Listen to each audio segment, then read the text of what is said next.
Thank you very much, Heinrich. It's a pleasure to be here. So, as said, Marco wrote in, obviously. Some of our listeners will probably be familiar with him and his work. I don't think we should assume that everybody is, though. So maybe we can begin there and talk a little bit about Marco, how you got involved in his work, and then obviously later we'll get into the specifics of vortex-based mathematics. But how did you hook up with Marco, and when did that happen, Randy? Well, as uh, the truth is, this is a really great experience for me to come on your show. As I was referring to before, it was actually through your show that I first encountered Marco's work, and it was a really strange experience. I had been working quite a lot with numbers and geometry. Um, and through various synchronistic kind of experiences, maybe we can go into in a little bit. I was really sure that the number nine was the answer that I was looking for to the problems that I was working on, and I had just actually told my brother that when I understood how these basic numbers were creating geometry, which I was certain that they were, then I would really have the secret that I was looking for. And that the morning around the time when you had done that show with Marco, I was at work early one morning, and I was working at a gym, and there wasn't a lot of people around. And I've been reading the Emerald Tablet online, or a version of it, and I came to this part, and it said if you want to understand the meaning of the infinite number nine, then you have to chant this word. And it gave this word, and I just thought, well, what the heck, I'll just go for it. And so I chanted this word all morning to myself, and immediately when I stopped, within 60 seconds, my phone rang, and it was about 9 a.m. at that point.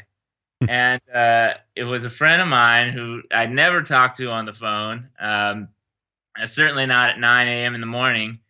And he called me and he just said, "Hey, man, he's like, to tell you the truth, I have no idea why I'm calling you right now, but he's like, I just heard this interview with this guy, Marco Rodin, on Red Ice."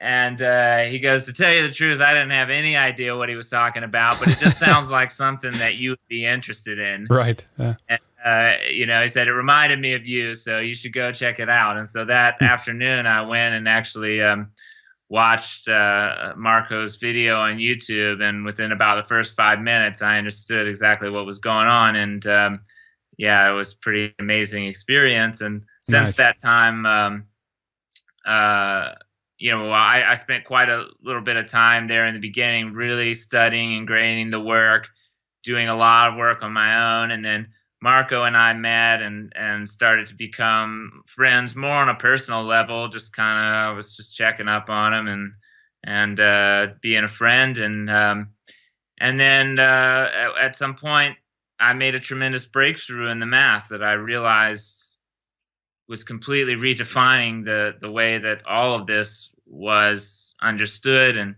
to be understood. And so initially I contacted Marco and said, "Hey, man, I didn't expect to do this, but it turns out I made a big breakthrough in the math."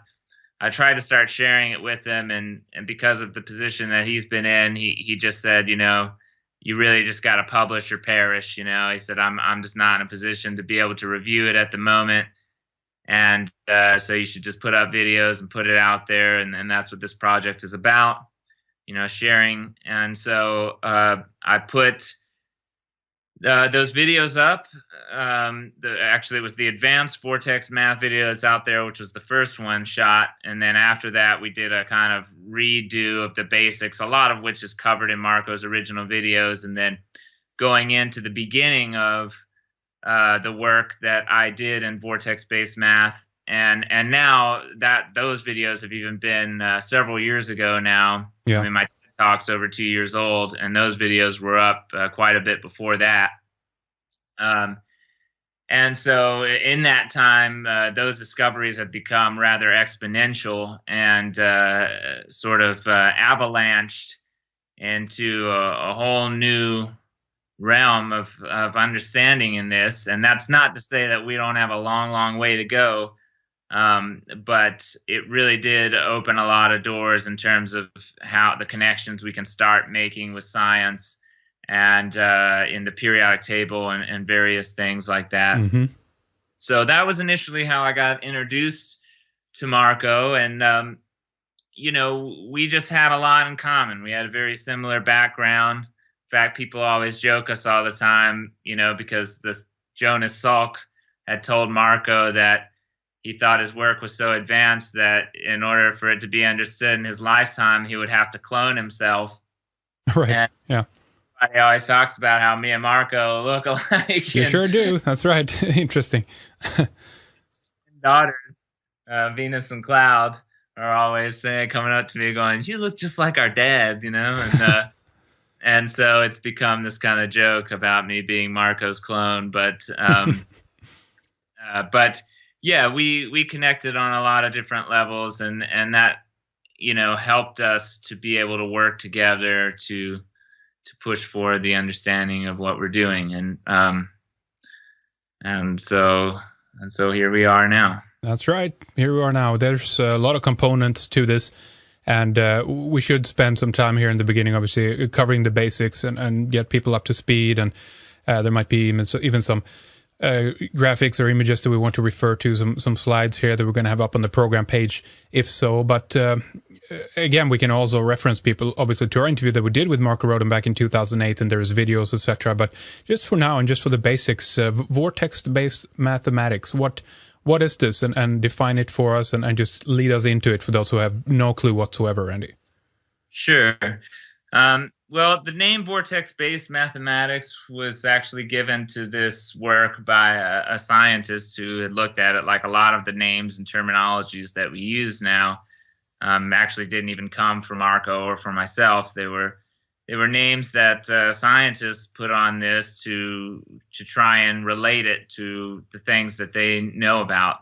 But I almost hesitate to use the term mathematics because people tend to have math phobia and to have a lot of negative associations connected with their math experiences in school. Not everybody, sure. But that certainly seems to be a common thread. And I consider that what I'm doing to be much more akin to art, and true art in the sense that that it is a penetration into the deeper aspects of reality. But I approach it and I teach it through trying to relate it to very simple and easy to understand things, and primarily just through beauty. But going back to Marco to try and explain how some of this began for him, since he is the founder of this project. Yes. Marco's work started around the time he was about 15 years old. And when Marco was a little kid, he learned how to imitate the sound of the kookaburra, which was on the old Tarzan movies, And he used to just love to make this, crazy bird call.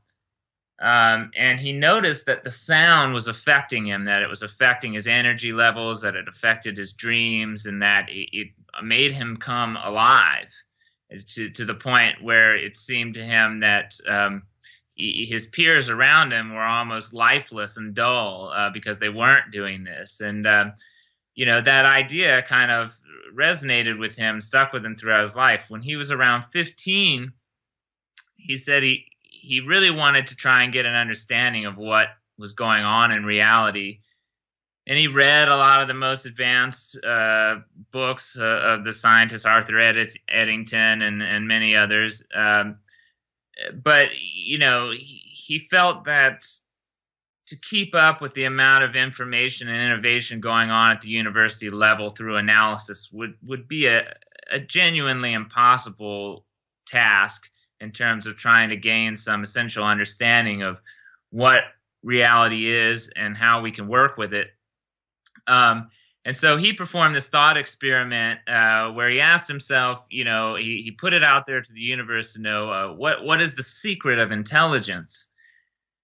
And so he decided to do this thought experiment. It sounds kind of funny, and I'm sure some of your listeners will raise an eyebrow, but he performed a thought experiment where he said he wanted to take the smartest human being that he could think of, and Marco's 57 now, so this is 42 years ago.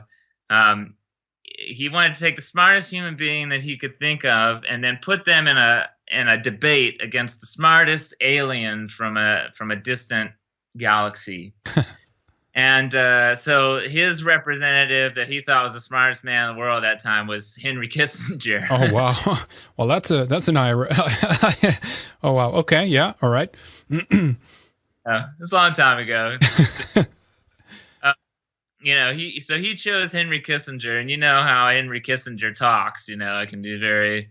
I don't know how you would describe that voice, but Very put on German accent, I would say. Yeah. Like a villain out of a Bond movie. But yeah, go ahead.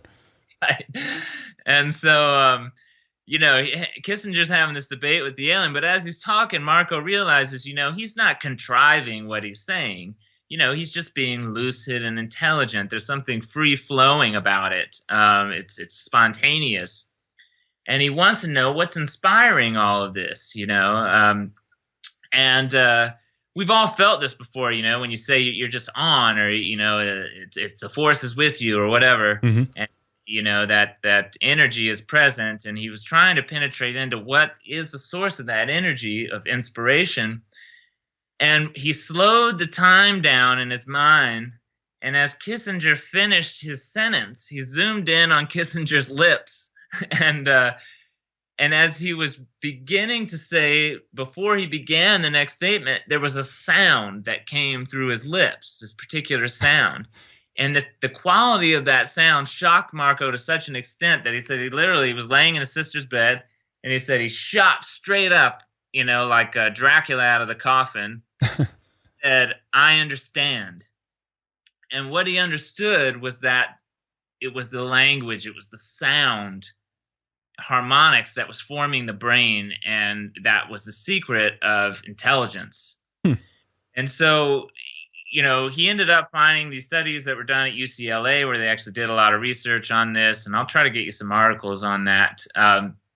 And it led him through the search throughout all the world's different religious traditions to try and get at the heart of what they were doing. And what he found is that the most treasured thing within every religion is the name of God.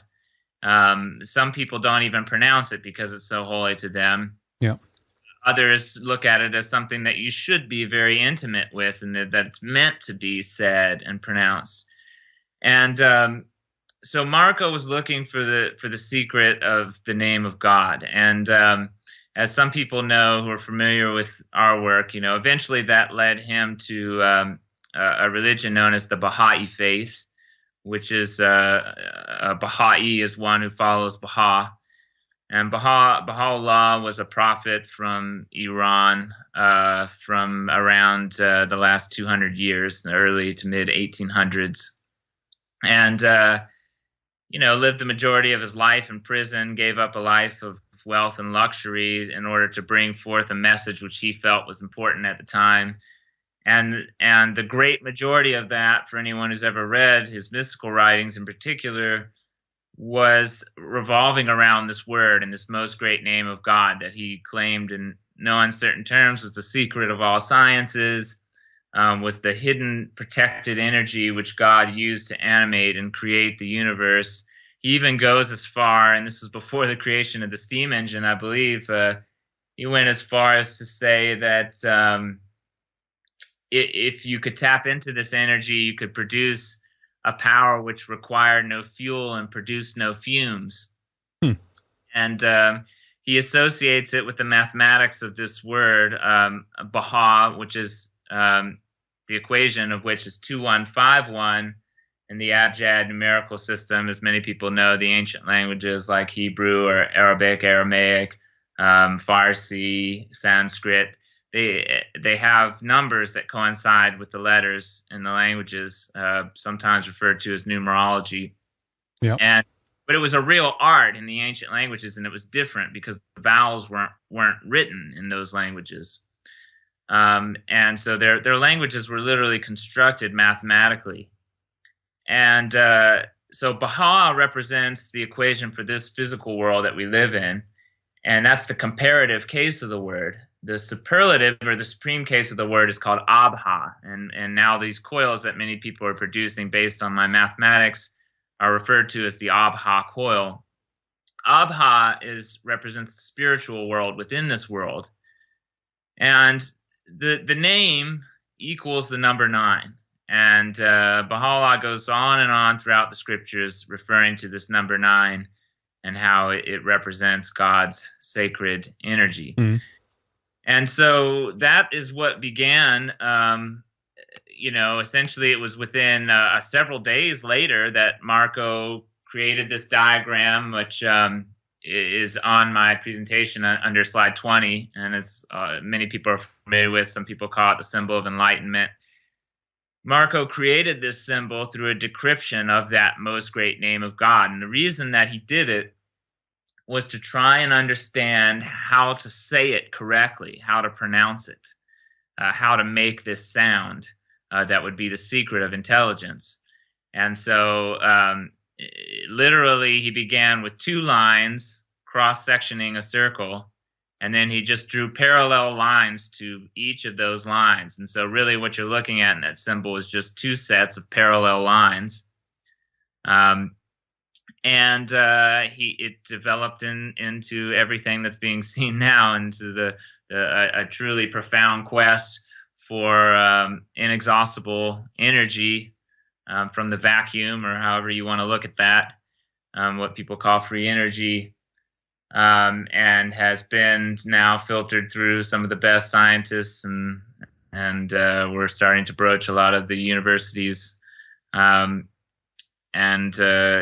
I think will reveal itself in the future to be one of the most tremendous mathematical discoveries of all time. So it's a strange and bizarre story how it began, and my own story of how I connected with it is no less strange and bizarre, and yet the results speak for themselves. So my axiom with it is, you can't argue with success.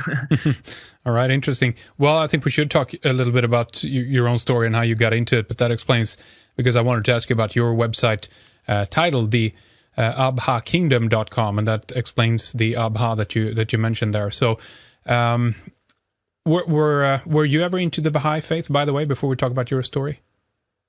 I wasn't previous to meeting Marco or encountering his work, but it does intersect with my life in a very profound and interesting way. I am an avid reader of the writings of Baha'u'llah, and I guess from a mystical perspective, I completely agree with what he's talking about and saying. But it just, maybe it's the arc of my own life or whatever. I have chosen to sort of walk my own path, and I've just never been a very good joiner. So I don't really go around saying that I am a Baha'i in that sense. Sure. Yeah. Well, I think we're going to agree with certain philosophies and spiritual truths, and we don't have to go join the church, if you know what I mean, either. So yeah, I agree with you. There's nothing wrong with that as far as I'm concerned. It's to each his own, or her own. Sure. My path has really been much more in line with, I guess, what a lot of people would refer to as shamanism. Mm-hmm. And of course, a lot of people will say that's an artificial term in and of itself. But I'll just explain to you a little bit, very briefly, my story and how I intersected with this. And some people who are familiar with me have heard this story before, so they'll have to forgive me and hear it again. But that's fine. We'll bring everybody up to speed here. So go ahead, Randy. Sure. So my journey really started when I was about 4 or 5 years old. My father passed away when I was about 2.5. And so I grew up really with this strong awareness of death and trying to understand what happens to our essence when we die, or what is the other side, and having a sense that there was some other side there. And it really wasn't coming from religion or anything, even though my parents were mildly religious Methodists.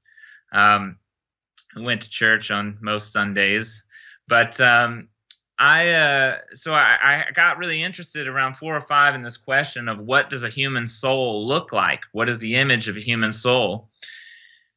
And the I knew that the physical body would decay and that there was something left in us which left the body and went to a higher realm or ascended.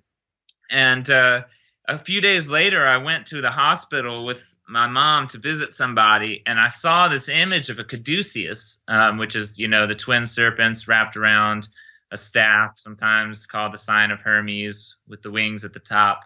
Yeah. Or the medical symbol or the symbol of commerce, different names for it.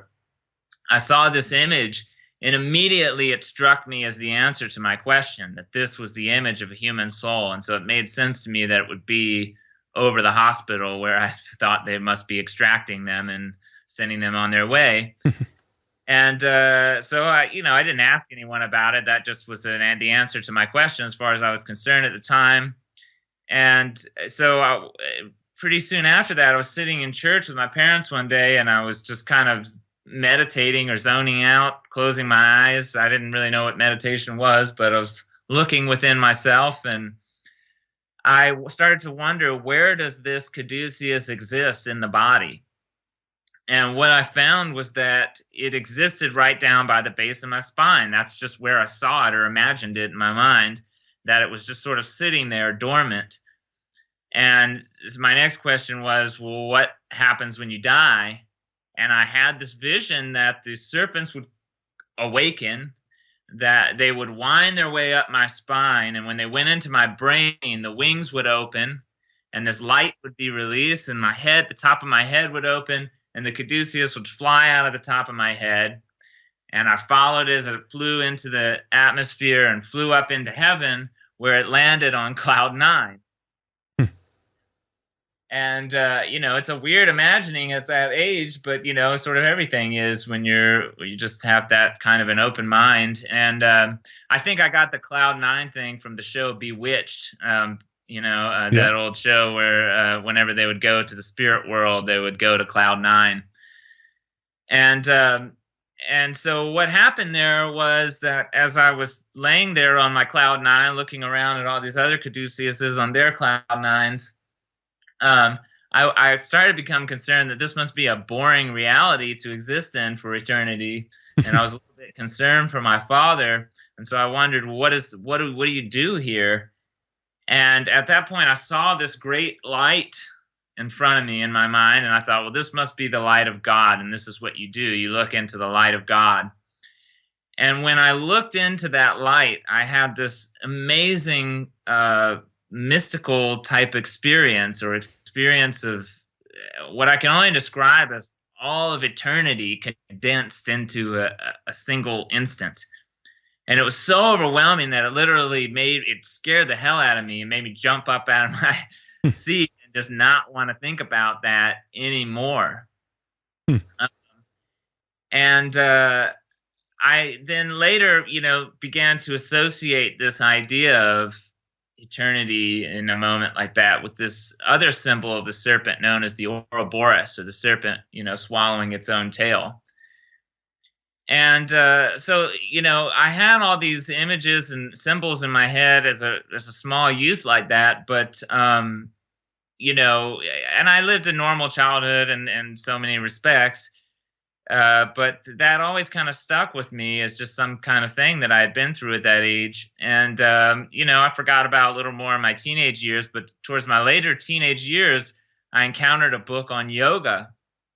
And when I picked that book up and I started flipping through it, all of a sudden I start reading and seeing this image. I actually have a picture of that. It's on image 26. I have I've seen an image of a man with a caduceus inside of his body, and they were calling it the Kundalini. And they showed this exact same process of, as you awaken towards enlightenment, that this serpent winds its way up the spine and then exits through the crown of the head, where you go on to the higher realms. And and this just blew my mind. I mean, it was an absolute confirmation to me out of nowhere that I had tapped into something collective as a child, and I remembered it. Mm-hmm.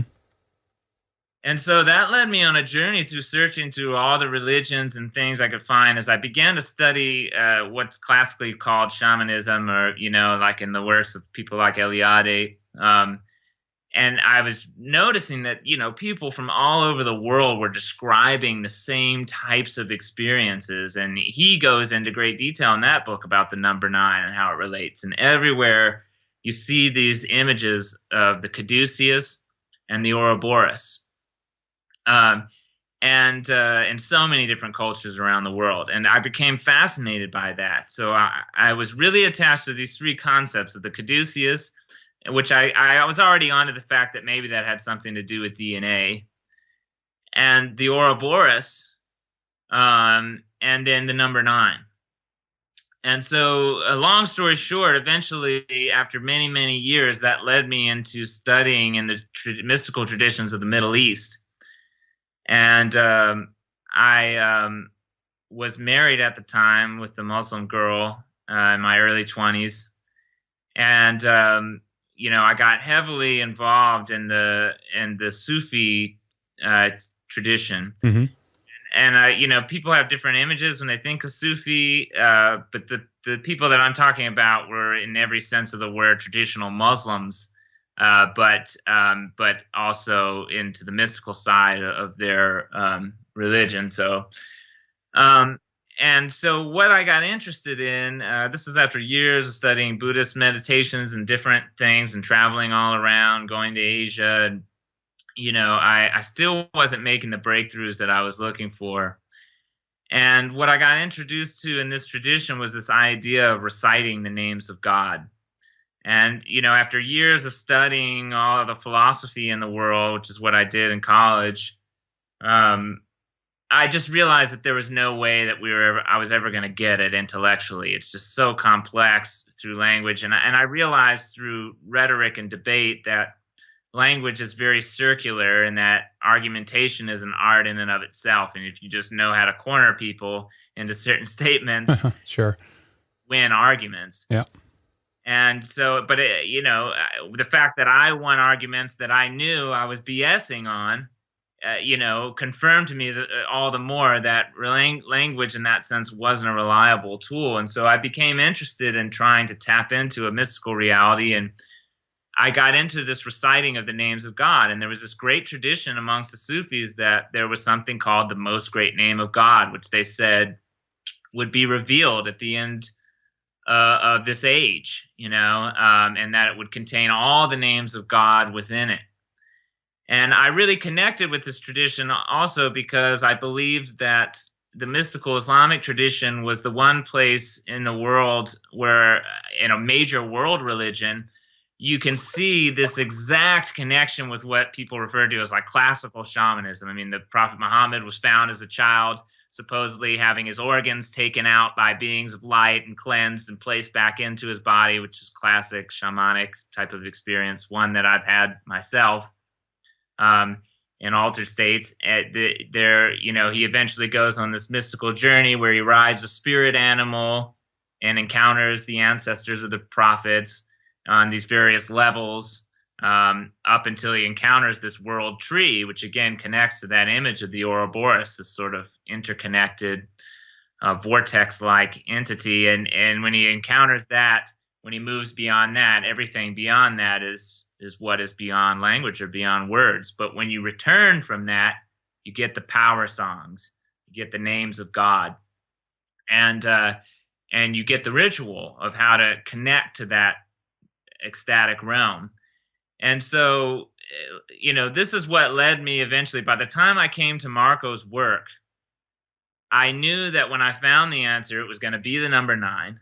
That it would reveal the secrets of these 2 different geometries of the caduceus and the Ouroboros, mm-hmm. which you can look at as being the DNA side of the work and the toroidal side of the work, even though they're very interconnected.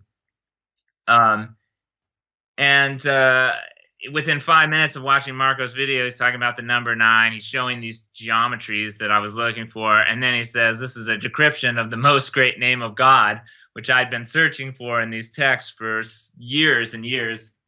And so right away, I just knew that this was the path that I was supposed to be taking. And of course, I had no idea at the time that I would end up sort of being a figurehead in this project and advancing the work as far as I have. So, so that's a little bit of the sort of mystical and personal side of it. But now we're really taking that to the level of something that can be tested. Right. And ultimately, that's what we found, that sound is the secret energy of the universe. You know, the easiest example that I always refer to is talking about black holes, because many people are interested in this notion, and they're always in the news. You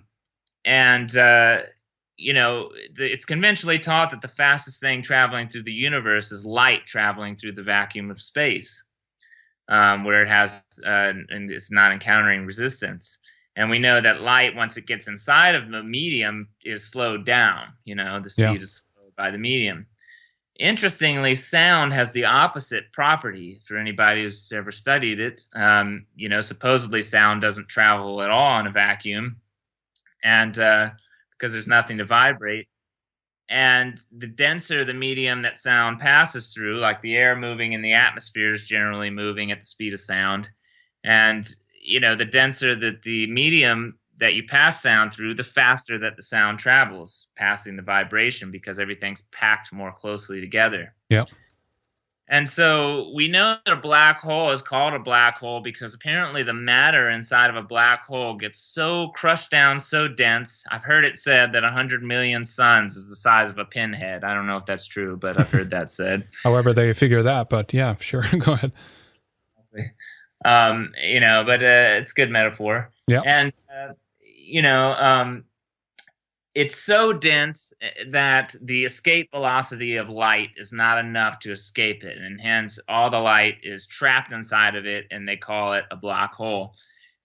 And what I, you know, have been trying to say is that, and this is Marco's teaching as well, and this has also been suggested by other scientists, that when you get into matter that's that dense, that sound is still penetrating that matter, and that the sound penetrating that matter at that point transcends the speed of light.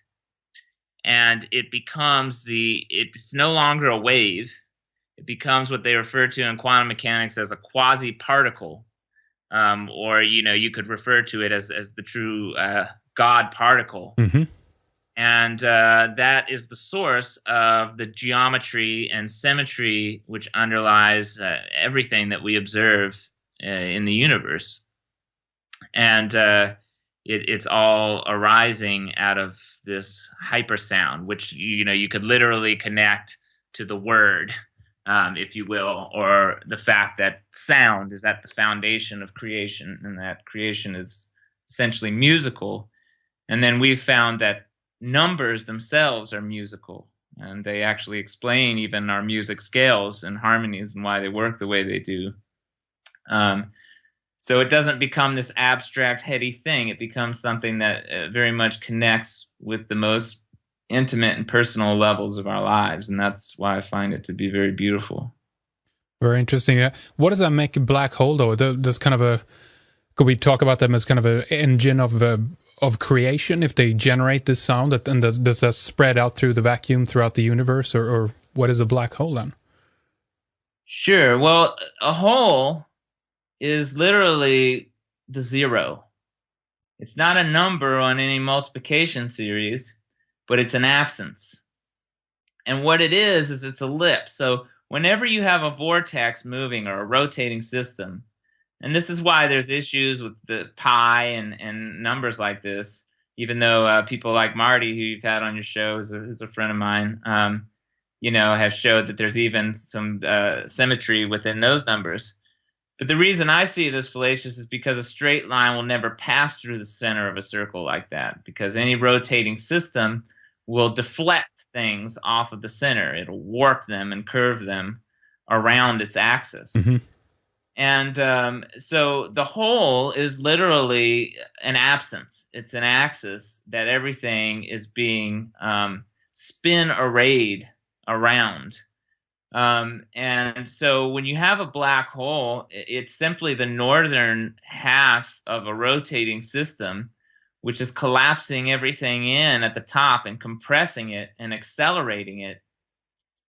And when it reaches its maximum acceleration is, I believe, when the sound begins to transcend the speed of light. And at that point, the matter is immediately removed from that center point by being exploded out the bottom half, which is called a white hole, or the Big Bang would be an example of one of these systems. Yeah. So that creation is happening all the time, boom to bang. And you have an implode explode system, which when you look at technology, and I always say technology is something which is created with a purpose. And so when you start to see nature as technology, its purpose is very much revealed. And I look at the universe as an engine, as a technology in that way, as you referred. And when I started to look at technology, I realized, we're already using this in the technologies that we use, this idea of implode to explode, or expansion and contraction, even in refrigerators. And, it so happens to be that the common problem in most all of our high-tech stuff is temperature regulation. I mean, that's what's preventing us from having fusion. That's what's making the supercomputers hard. Even the particle accelerators have to be cryogenically frozen and all this. Yeah. To create these artificial environments, to get rid of the friction. But, the truth is, I believe that this system, implode, explode, black hole to white hole, the torus or the donut, which even by mainstream scientists like Howard Bloom is now being suggested must be the mechanism behind creation in the universe, that it is essentially a temperature regulator, just like our human body. And so it becomes the philosopher's stone of technology, because it can solve all of the issues we're facing with one model. Should we talk a little bit about the main symbol as a kind of a visual reference to describe the model, if we can? And I don't know if we should go through the numbers 1 through 9. What do you think is the most simplest way to describe this for those who haven't seen it or heard about it before? Okay, well, I think, as far as the explanation of the numbers and how they work, if people are really interested in that, there's a lot of videos up online where you can really get into that, because I think I'm going to do it a little bit of injustice over the radio, even though people can look at the visuals. But I'll talk quickly about some of the aspects of that. And I'll also send you an animation, Heinrich, that people can look at, which will show some of this in motion. Yeah. Helps kind of put it together. That's right. When you look at this symbol, you have two different aspects that are really important. And this dichotomy, or this duality, even though you might say it's really more like a trinity, is really at the heart of everything that we study in both science and even philosophy, as far as I'm concerned. And you have these two different aspects. One is this kind of what we call the lazy 8, or the infinity symbol. And it's connecting the numbers 1, 2, 4, 8, 7, and 5, and then back to 1. And this pattern, 1, 2, 4, 8, 7, 5, is really significant because, as you'll see in the videos, it's making a doubling sequence. So to explain that quickly, 1 doubled is 2, 2 doubled is 4, 4 doubled is 8, 8 doubled is 16, but we have a 7 there. But we say 6 plus 1 equals 7. Now, the reason briefly why we do that, sometimes it's said that that's superstition or numerology, but it's also used in science and math all the time. They just call it by more technical names like decimal parity or digital roots, or, all Right. this kind of stuff. Yeah. But as numerology is fine with me. It's essentially to determine the underlying pattern beneath the number sequences, and that there is a pattern. And this exists even in prime numbers, which is what a lot of my work has proven, which is said not to have a pattern, but it does, and it's very easy. So 6 and 1 is 7. 16 then doubled is 32. 3 plus 2 is 5. 32 doubled is 64, and 6 plus 4 is 10. 1 and 0 is 1. Then it goes to 128, which comes back to 2. 256, 4. 512, which is 8. As far as you double forever, you will never break that pattern. 1, 2, 4, 8, 7, 5. 1, 2, 4, 8, 7, 5. And that's really significant because doubling happens to be at the core of so many things in math and science. First of all, I always tell people, when you're conceived, you have one cell that becomes 2, 4, 8, 16, 32, 64, right? And then they split apart into individual cells. So literally, you come to this earth, you came to Red Ice Creations today through a doubling sequence. So did I. And so it doesn't get more personal than that, but it touches many other aspects. Even chaos theory found that when studying apparently random patterns in economics, that when they were scaled over time, that they produced coherent doubling. And that was at the heart of chaos theory. And in so many ways, this symbol that we're showing reveals what's called the Koch curve or something like that, which is where chaos theory was founded and all that. Anyway, interestingly, if you go backwards, it's still coherent. Like if you start with 1 and you say half of 1, then is 0.5, right? Going back to the 5. And half of 0.5 is 0.25, which equals 7. Half of 0.25 is 0.125, which equals 8. Half of 0.125 is 0.0625, which equals 4. So halving, you can go backwards towards it forever, and you'll never get to the end of it, and will never break that pattern. And this is what we call the bounded infinity. The bounded infinity is what all physical mass is bound to. It is a frame of reference for everything. So when relativity says there is no preferred frame of reference, that's actually false. There is always a preferred frame of reference. Even in the solar system, in the galaxy, in the whole universe, there is an up, down, left, and right. And that is how you can actually use this to learn how to navigate in space. And it's the secret of the gyroscope, why things stand upright when they spin. We call it the z-axis, or the vertical lift. And so this system represents a spin continuum. It's a bounded infinity. It's an infinity of duration, but not an infinity of direction. Okay, it's not linear. It's a warp and a curve, which is what relativity proved that physical creation does. Even a photon from a distant star is warped by the gravity, right? Yep. So you have this system 1, 2, 4, 8, 7, 5, which in vortex-based mathematics represents the underpinning geometry of the universe, which is essentially hexagonal, 6-pointed. It's making a waveform. All right.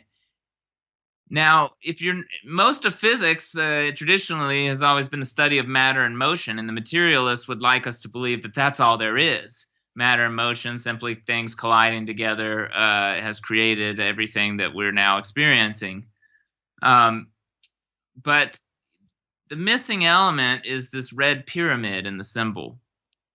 And the red pyramid represents what can most generically be referred to as the field. So in science, you really have two things that you can study. You can study matter, or mass, or you can study fields. Now, matter, we have a fairly easy time dealing with. It's pretty predictable, and it does certain things.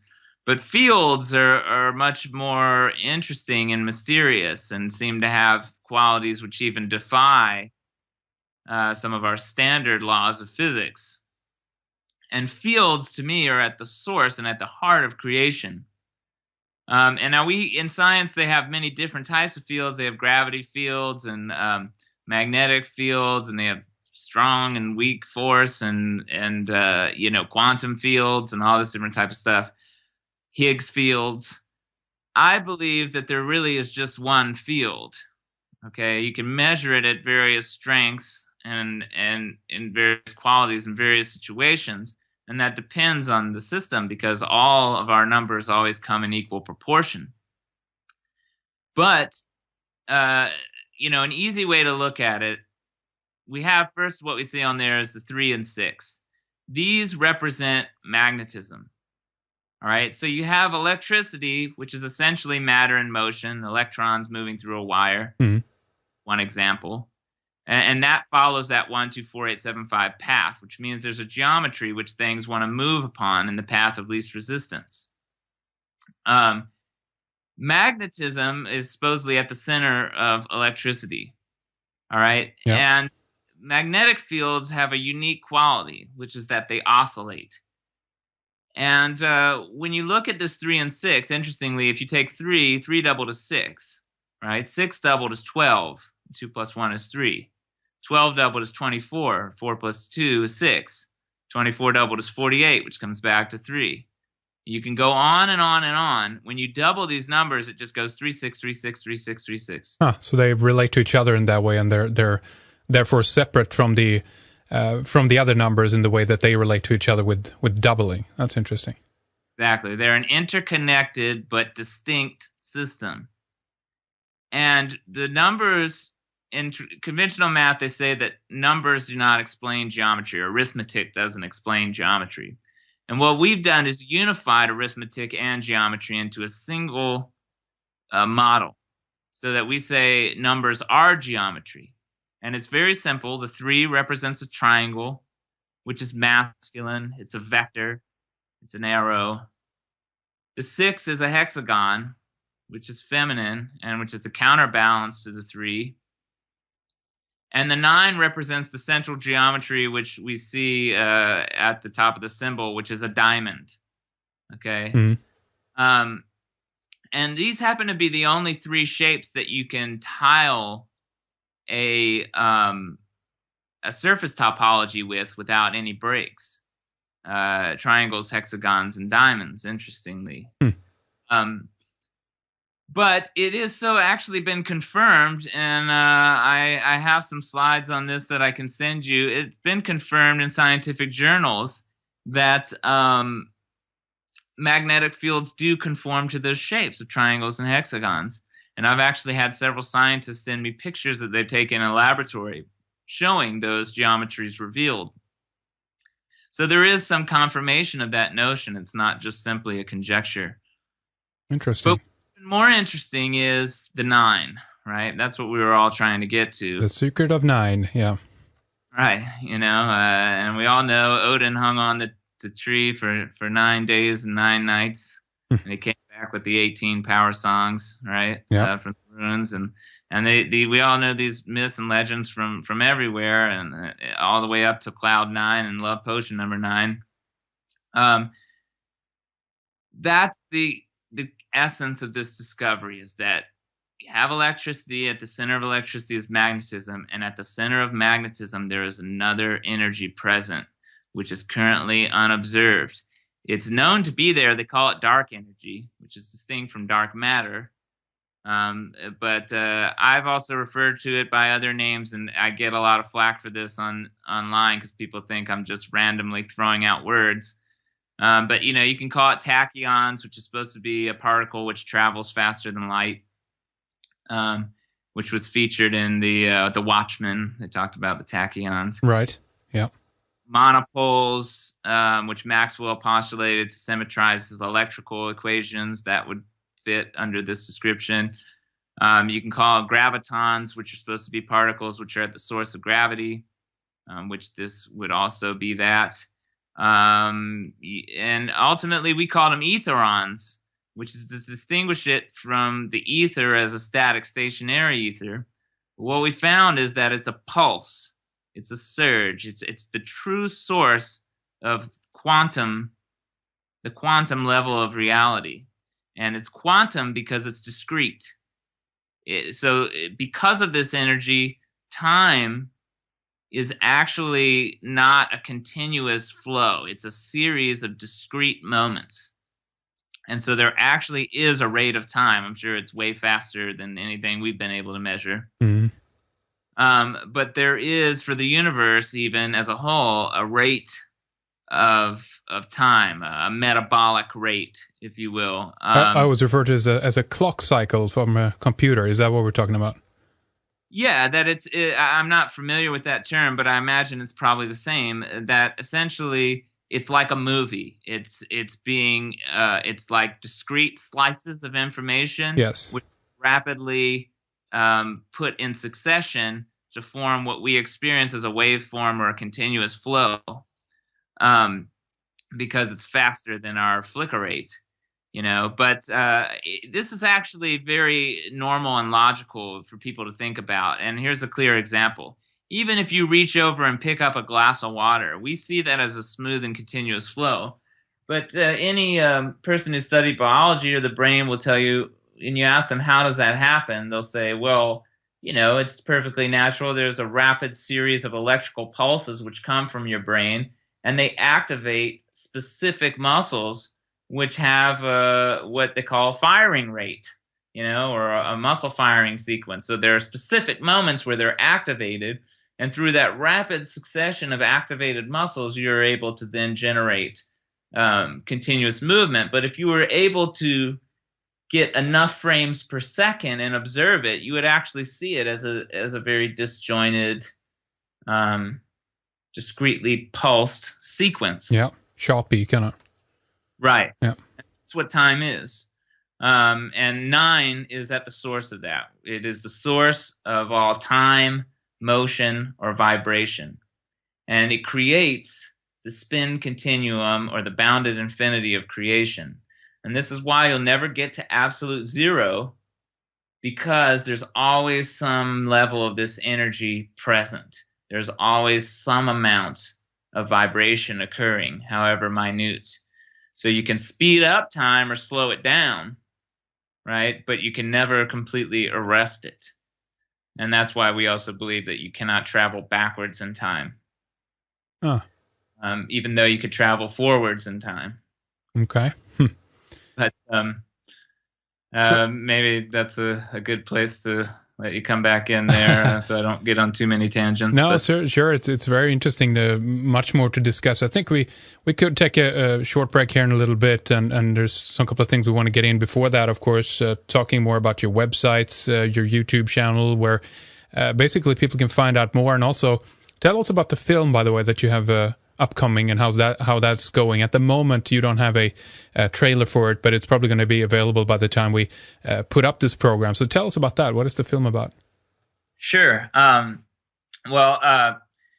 as far as the website and everything, just so people can get that, my website is theabha.kingdom.com. That's THEABHA kingdom.com. And unfortunately, that website hasn't been updated in several years. It was built for me by a friend, and I've never really even touched it. So there's so much new information which is going to be going up now that I'm starting to get a little support to do this film.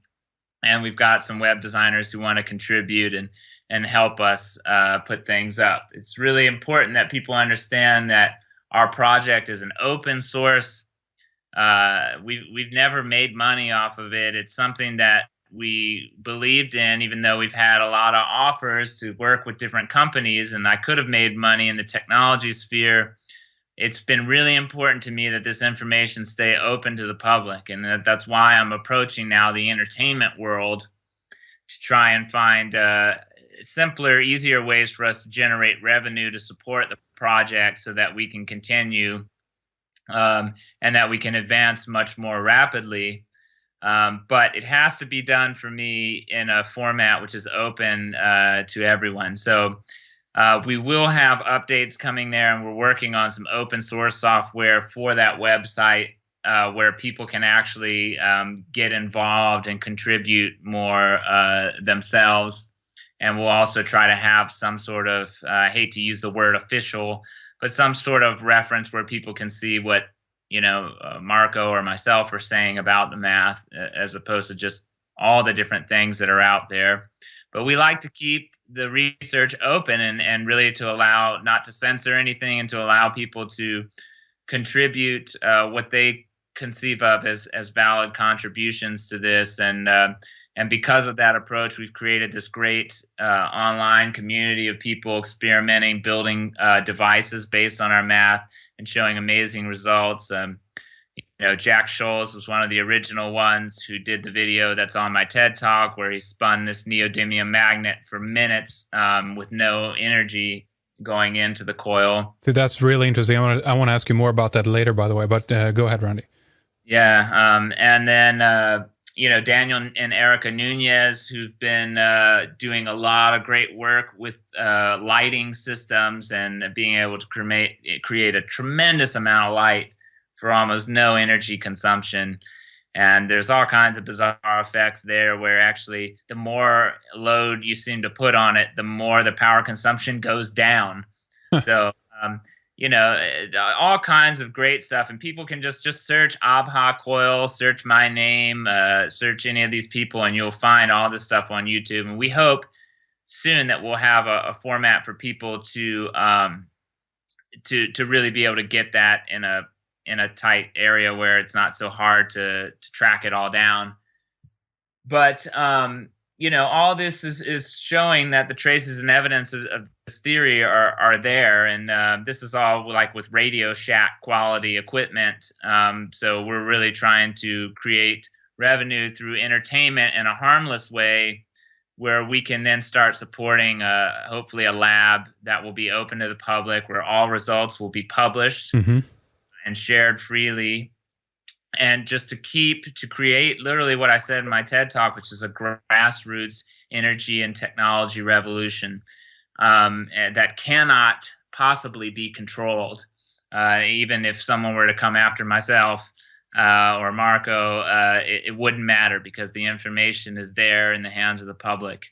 And it truly empowers the people in a different way. And so whatever the cost is of that, I feel like it's worth it.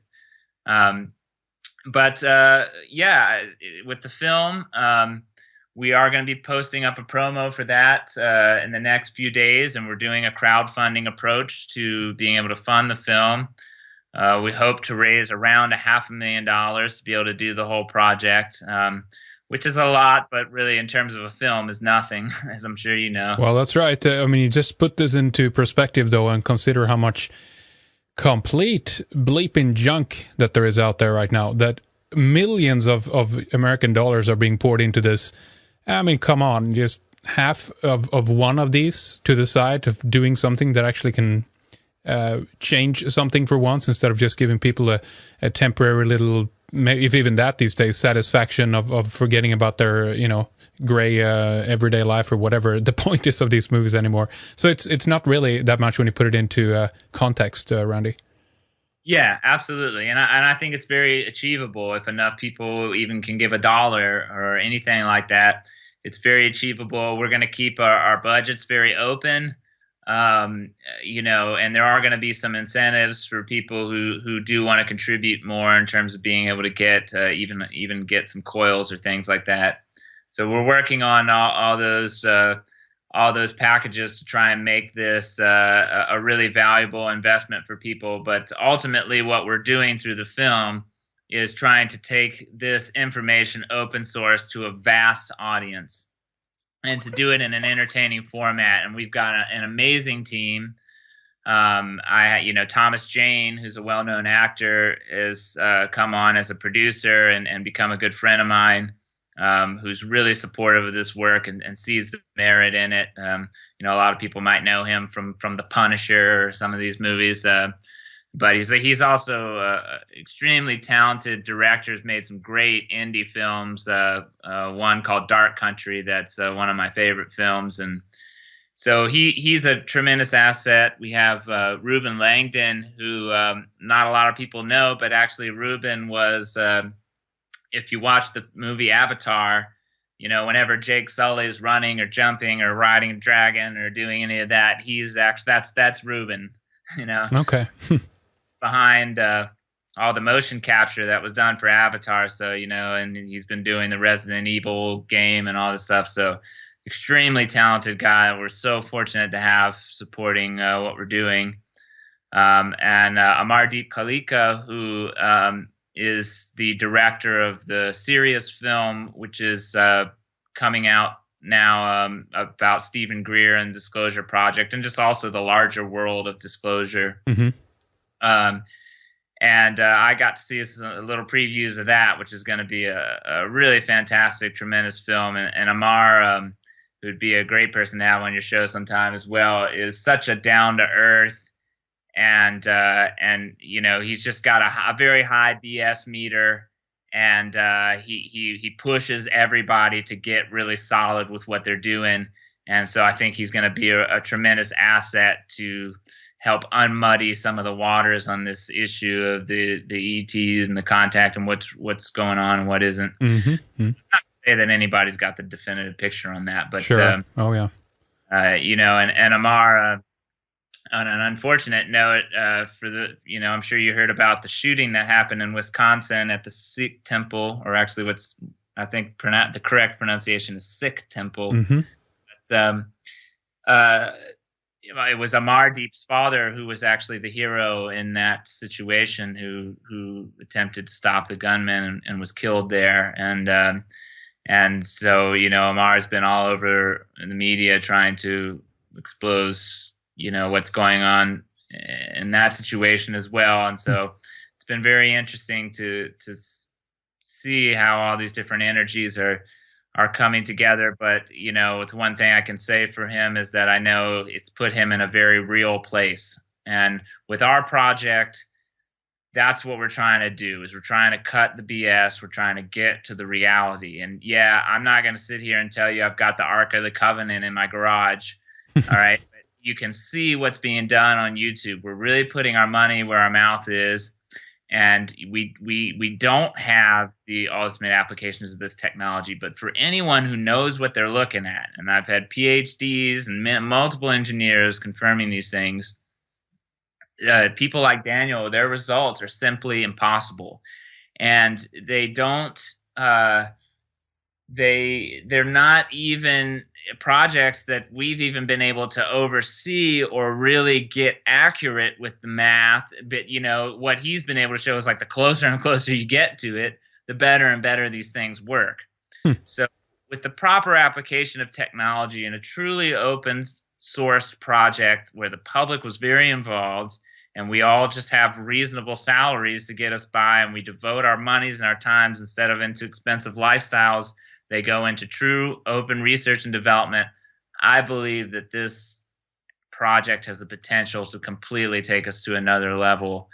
And it's certainly on par with other things being researched. We've certainly demonstrated enough proof of concept. And so through the movie, we want to create an entertaining scenario where people can learn a little bit about the numbers and all that, but also learn about these applications. And we're presenting it as what it is right now, which is basically a street poor man's science, a science for the average person. Some people here where I live, they call it redneck science, and maybe that's true.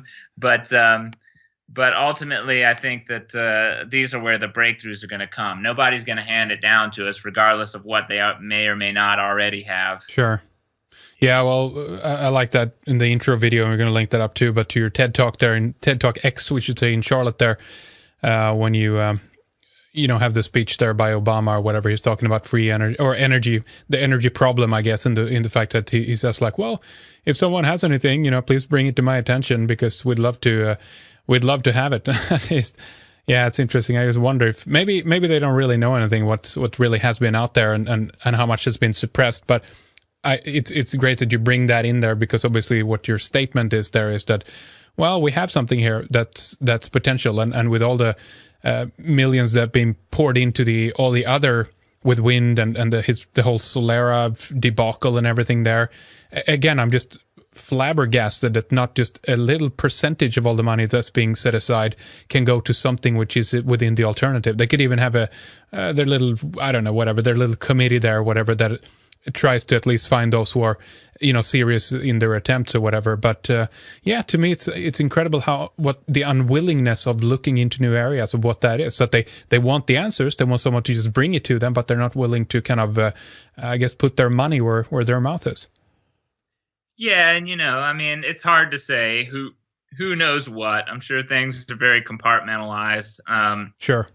And I certainly don't know much when it comes to all that. I mean, I try to be educated, but there's a lot of mystery there. But I believe there's a lot of advanced flight technology, sure, and energy technologies, and there's been a lot of testimony around that. And the bottom line is, anyone who's sufficiently studied the UFO issue, and from really solid presenters like Richard Dolan and some of the people involved in the Disclosure Project, and a lot of the scientists and astronauts and all these people who testified, it's clear that this technology exists, and so we're really sort of reverse engineering from that idea. It certainly inspired me into understanding that this possibility was there. And what I see that is so powerful about vortex math, besides the fact that it's completely open, is the fact that it really provides an explanation that makes sense to people. And people say I just have all these people follow me around or convinced, but I'm very convinced that you can't just walk into a room and make the kind of claims that I've made and have people at least accept by the end of your talk that you may very well be onto something. And the fact that I've been able to do that both with lay people and professionals all over the world, it speaks a lot for itself. Even with my lack of expertise in certain areas, the fact that I'm able to penetrate into the core concepts of what people are working on in these different fields and provide them new insights, I think is a powerful tool. And so we're just trying to see it be further explored and investigated for the sake of all of us, because the truth is there's a lot of great solutions and energy that we can focus on, and we should be working on many of them. But we're in so deep at this point, we've got to go for broke. We got to go for something major. It's really take something revolutionary to change our situation on the planet, and perhaps to help get us off the planet. And so I don't know. We'll see how it goes. Sure. All right. So ultimately, the point of the film is to bring attention to this knowledge, basically, and expand it from there. But where will people be able to find out more about the film? Is there any website set up about that yet, or are we still very, very far away from this being put into the actual film itself? I'm not very far away. This stuff will all be going up at the latest within the next couple of weeks. But I would say really the best place for people to find out is to find me on Facebook. If you're on Facebook, or if you can even just get access to look at my page, I post up all the videos and all the things that are out there, anything that I'm endorsing or trying to share. I put it all up there, and I'll be promoting through there. And then we're going to be doing an online campaign. I'll certainly send you all the links, Heinrich. So if you post them up, people will be able to find them through your site. And we are going to do our best to get that information spread as far and wide as possible. And we'd like to get out there on coast to coast and a few other places. Emerald tablet online, or a version of it, and I came to this part, and it said, if you want to understand the meaning of the infinite number 9, then you have to chant this word. And it gave this word, and I just thought, well, what the heck, I'll just go for it. And so I chanted this word all morning to myself, and immediately when I stopped, within 60 seconds, my phone rang, and it was about 9 a.m. at that point. And it was a friend of mine who I'd never talked to on the phone, certainly not at 9 a.m. in the morning. And he called me and he just said, "Hey, man, he's like, to tell you the truth, I have no idea why I'm calling you right now. But he's like, I just heard this interview with this guy, Marco Rodin, on Red Eyes.